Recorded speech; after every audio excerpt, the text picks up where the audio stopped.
Hi guys, so today I'm going to be going over how to read sheet music for piano, and I'm just going to be going over the basics.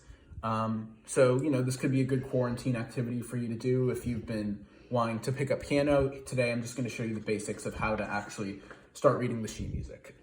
So if we come over here, so this is basically what a note looks like. It'll be either filled in or spaced, and it'll usually have a stem like that coming out of it. This is what is called the staff. And so the staff, for piano, typically there are two staffs that you have to deal with at any one time. And there are 5 lines and then 4 spaces, as you can see there. And each of those lines and spaces corresponds to a certain note. And so you can have a note on a line, like you see there, and a note in a space, like you see there. So if you come, each of those things symbolizes a different note based on what clef you're in. And for piano, there are 2 clefs. There's treble clef and there's bass clef. And so the treble clef is the higher part of the piano. So if you move to the piano, treble clef basically covers middle C all the way up. So this is the domain of treble clef, and then bass clef likewise goes from middle C all the way to the bottom of the piano. So this is bass clef and treble clef. So if we move back here, there are easy ways of memorizing what notes mean what for the treble clef and for the bass clef, because they mean different things, and that's how you can tell them apart. So for treble clef, the way you memorize what each of the lines means is by the phrase, "Every good boy does fine." And so going up from the bottom, you have "every good boy does fine." And the first letter of each of those words is what note corresponds to that line. So in this case, E, G, B, D, F, going up like that. And I'll show you where those notes actually are on the piano momentarily, but for now we're just going over what you'll see on the page. So "every good boy does fine" is you see it written there, is the easiest way to remember those 5 line notes. As for the spaces in between, those are F, A, C, E, and that is easy because that spells out the word face. So you can remember "every good boy does fine," and then the spaces are face. And then that E at the bottom of the treble clef, you'll see, is this E right here. That's middle E.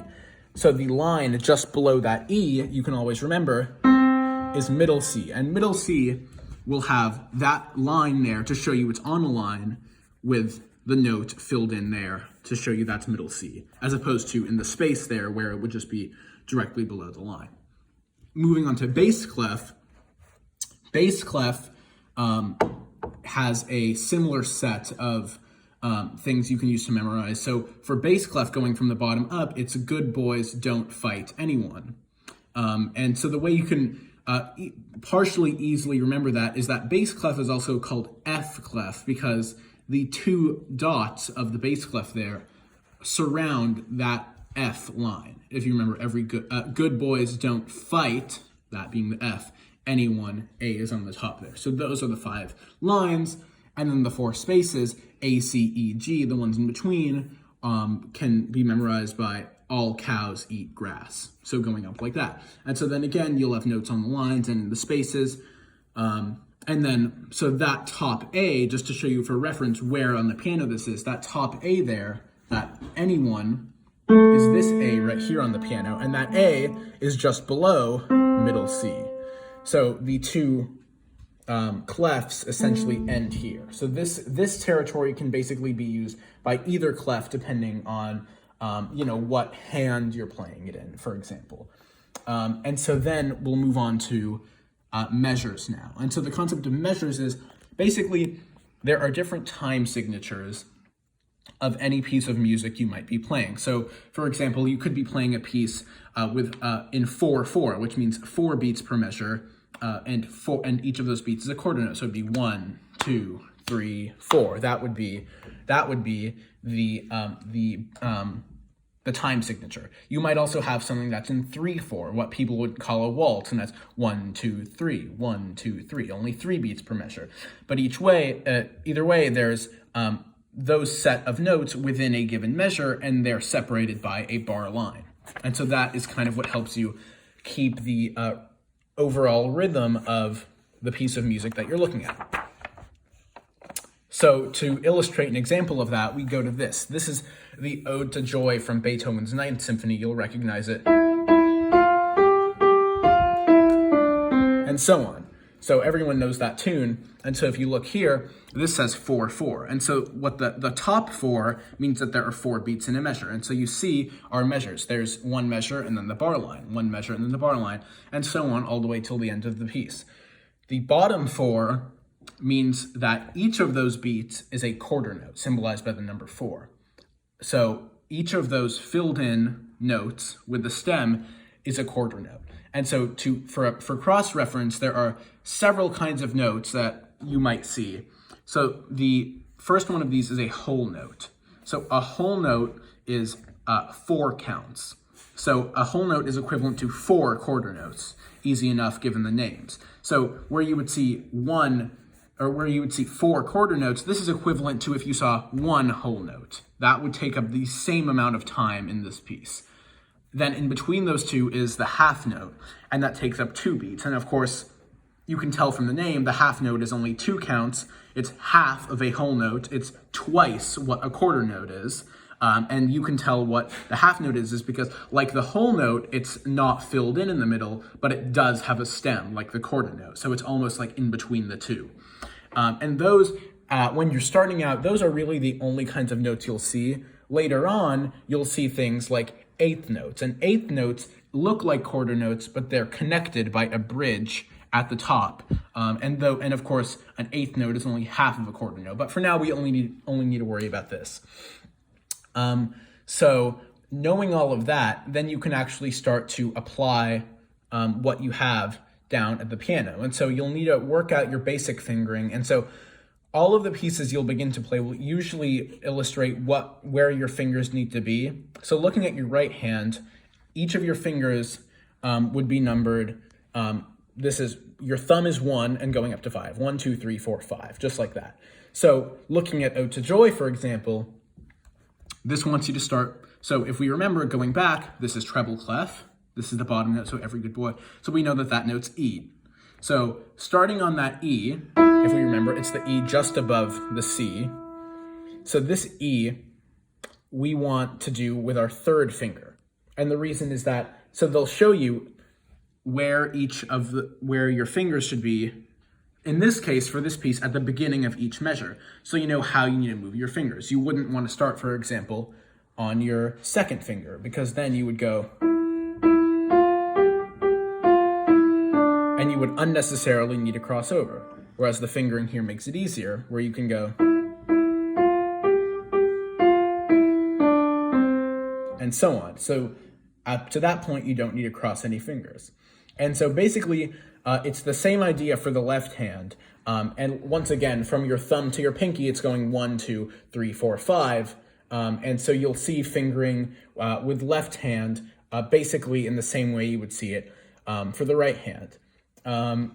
As for the notes themselves, you'll need to locate them. So the easiest way to figure it out is middle C. Any C is at the bottom of these two. We're only going to focus on the white keys, but any C is below the 2 sets of black keys. So you see there's the set of 2 black keys and the set of 3 black keys. And so the C, you'll always remember, is at the bottom of the 2 black keys. And then we'll just go up. So the D is in between the 2 black keys. The E is just above the 2 black keys. And then as for the rest of the notes, the F is at the bottom of the 3 black keys. The G and the A are in the middle of the 3, respectively. And then the B is above the set of 3 black keys. And then you're back at C. There are really only 7 notes you need to worry about for now. And then back to C. So that makes a full octave. And so that's what we call an octave, is that set of 7 and then 8 if you include the top note. That's why it's called an octave of any scale, just like that.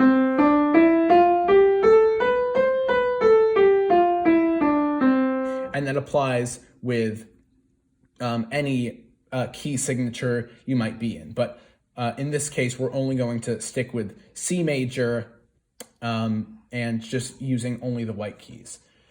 And so then when you start to play a piece, you'll just essentially follow the fingering of the piece, apply what notes you see on the page, and play the corresponding notes on the piano, use the correct fingering, and to really get the rhythm of the piece down, I would recommend practicing with a metronome. And so a metronome you'll see over there, it's something like this. You can also get digital ones. You could probably download an app on your phone as well. You'll want it on a flat surface. So let's put that down. And if you see, you can set it to any tempo you want. The tempo is essentially how fast the piece is going. You can do it like that. You can do it like that, whatever you want. And there are numbers here indicating how fast it should go. And usually the piece you're playing will also tell you how fast you should be going. But this is basically so that you can maintain consistency throughout the entire piece. So you wouldn't want to start playing the beginning of a piece slowly and then speed up later on, or vice versa. This essentially keeps you on beat.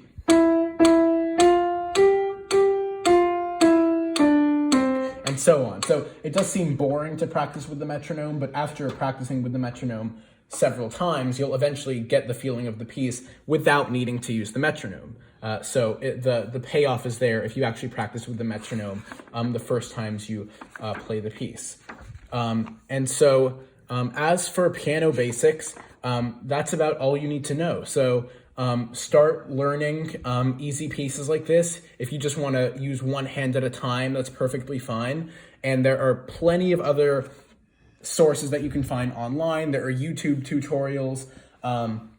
There are books. This book I'm using is the Adult Piano Course, basically for beginners. And there are books going off of this. There's book 2 and book 3 and so on and so forth. Basically introducing you how to actually go about starting your own pieces and stuff like that. But yeah, so, this is basically just an intro. But, I hope this gets you interested, and hopefully you become interested in actually starting to learn more about the piano.